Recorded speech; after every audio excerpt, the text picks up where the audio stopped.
हमारे उपनिषद में विद्या और अविद्या को अलग अलग डिफाइन किया गया है। विद्या मतलब आत्मज्ञान, नोइंग योर सेल्फ, और अविद्या मतलब नोइंग द वर्ल्ड। आप आत्मज्ञान के अलावा जो भी जानते हैं इस दुनिया में वो सब अविद्या है। आत्मज्ञान जो है उसमें आप खुद को जानते हैं, आप स्पिरिचुअल लेवल पर खुद को जानते हैं, और अविद्या में बाहर दुनिया में जो जानते हैं उससे आप अपने जीवन को बेहतर जी सकते हैं, आप अच्छी नौकरी पेशा में जाते हैं। लेकिन उपनिषद के ऋषि कहते हैं कि प्रत्येक व्यक्ति के लिए विद्या और अविद्या दोनों ही ज़रूरी है।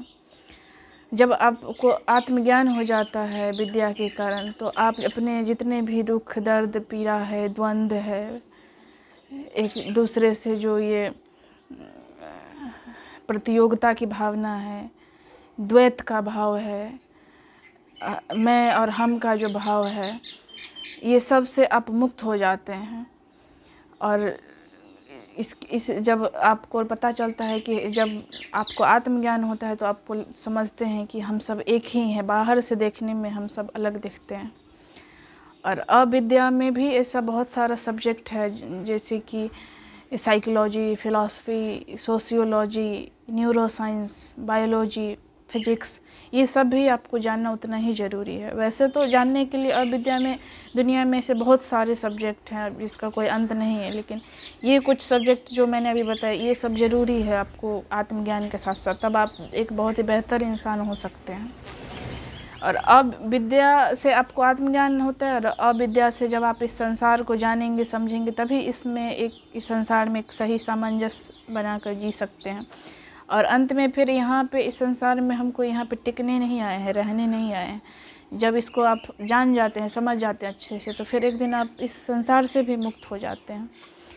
तो हमारा जैसा एजुकेशन सिस्टम है जिसमें बचपन से हम सबको सिर्फ जो विद्या बताकर सिर्फ अविद्या ही हम लोगों को मिलता है और दिया जाता है, जिसकी वजह से हम बड़े हो जाते हैं, फिर हमें जॉब वगैरह भी मिल जाती है। लेकिन विद्या नहीं मिलने के कारण हम लोग अपनी ज़िंदगी में काफ़ी सफ़र करते हैं, लेकिन हमें पता नहीं होता है कि ऐसा क्यों हो रहा है हमारे साथ। बहुत से लोग हैं जो ज़िंदगी में बहुत ही सफल है, फाइनेंशियली, सोशली या पॉलिटिकली, लेकिन वो आंतरिक रूप से जूझ रहे होते हैं बहुत सारे दुख दर्द से। तो उसका एक ही इलाज है कि आत्मज्ञान मतलब विद्या।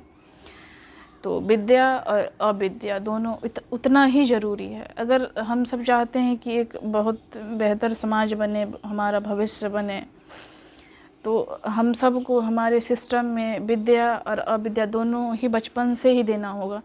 जैसे कि अगर आप रामायण काल में या महाभारत काल में भी देखें जाके, तो उसमें जब बच्चे थोड़े बड़े हो जाते हैं तो उन्हें गुरुकुल भेजा जाता था, तो वहाँ पे उन्हें आत्मज्ञान जो विद्या कहा जाता है वो सब भी मिल जाता था बचपन में ही। और अविद्या जो सांसारिक ज्ञान होता है, तभी वो लोग जब बड़े होकर आते थे आश्रम से सब कुछ सीख कर आते थे।